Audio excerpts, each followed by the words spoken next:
วัสดีครับสวัสดีเพื่อนๆพี่ๆน้องๆชาวเครื่องบินบังคับทุกคนนะครับวันนี้ผมจะมาทำล้อยางดิฟดูนะครับด้วยท่อ PVC ตัวนี้นะครับอันนี้เป็นท่อ PVC 2/1นะครับเดี๋ยวจะทำใส่กับรถดิฟบังคับคันนี้นะครับยังไงก็เดี๋ยวมาลองดูครับว่าโปรเจกต์นี้เนี่ยจะสำเร็จหรือเปล่านะครับไปชมกันเลยครับเดี๋ยวเรามาดูอุปกรณ์กันนะครับอุปกรณ์ในการจับล้อนะครับก็จะมีล้อแล้วก็สเปเซอร์ตัวหนึ่งนะครับแล้วก็น็อตตัวผู้ตัวเมียยาวๆหน่อยนะครับอันนี้เราจะทำเป็นแป้นเพื่อจะจับล็อกกับสว่านนะครับเอาใส่เลยต่อนี่นะครับเอาสเปเซอร์ใส่เข้าไปนะครับน็อตตัวผู้ใส่ด้านนี้นะครับนี่ครับแล้วก็น็อตตัวเมียลงเลยนะครับทีนี้เราก็จะได้ตัวจับล้อแล้วนะครับกับสว่านนะครับเดี๋ยวเราจะใช้กับสว่านตัวนี้นะครับจับล็อกเลยนะครับเดี๋ยวเราจะมาทำการกลึงกันครับผม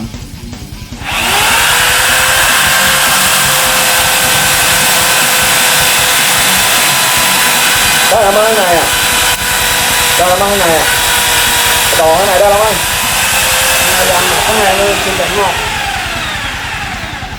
ข้างในได้แล้วเนี่ยอันนี้เจียล้อแรกไปแล้วนะครับนี่ครับมันจะออกมาเป็นสภาพนี้นะครับถึงมันจะบางหน่อยก็ไม่เป็นไรนะครับเพราะว่าเดี๋ยวเราจะใช้ท่อ PVC เนี่ยบังคับแกนมันอยู่แล้วนะครับต่อลองใส่ให้ดูหน่อยดิ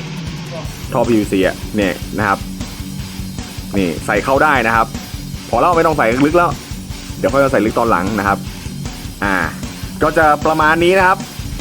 เดี๋ยวมาดูวิธีการทำล้อนะครับหรือว่าตัดท่อ PVC กันนะครับนี่ครับก็จะใส่ให้มันพอดีนะครับแล้วก็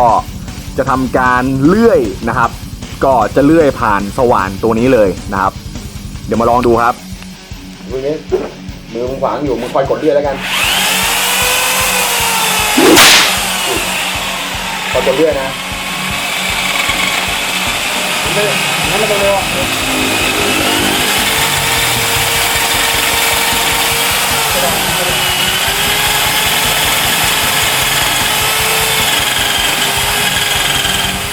อันนี้ก็เกือบจะขาดแล้วนะครับก็เดี๋ยวมาทำการเลื่อยด้วยมือต่อเลยนะครับถอดเลย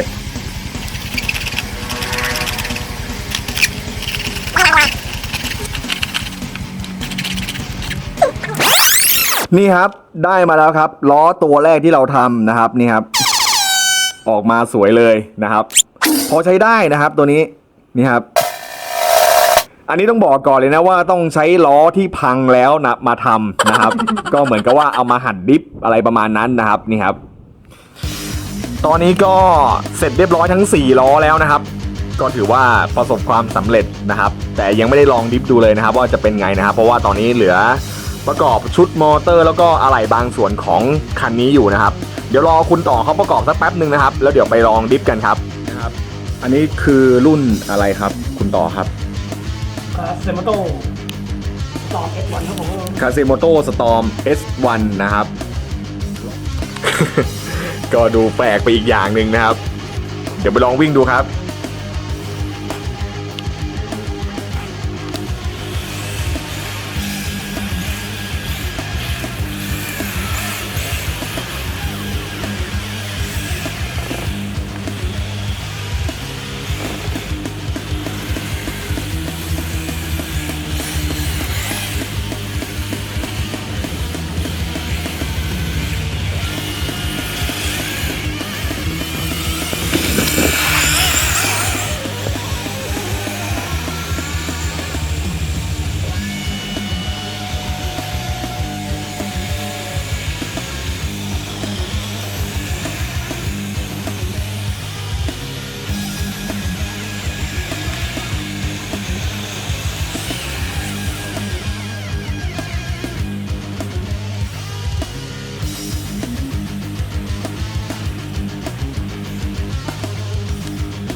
โอเคนะครับสำหรับรถดิฟวันนี้นะครับก็ถือว่าท่อ PVC พอใช้ได้นะครับที่เหลือก็ต้องไปหัดเลี้ยงหัดเล่นดูนะครับเดี๋ยวจะลองไปเปลี่ยนเฟืองหน้าดูนะเพราะว่าตอนนี้เอาเฟืองของโทริ่งมาใส่อยู่นะครับยังไงก็ขอบคุณเพื่อนๆพี่ๆน้องๆทุกคนนะครับที่เข้ามาชมคลิปผมนะครับยังไงก็รักษาสุขภาพด้วยนะครับไว้เจอกันใหม่คลิปหน้าครับเดี๋ยวหาอะไรแปลกๆมาลองทำเล่นดูนะครับไว้เจอกันใหม่ครับผม ไม่เจ็บคอ สวัสดีครับ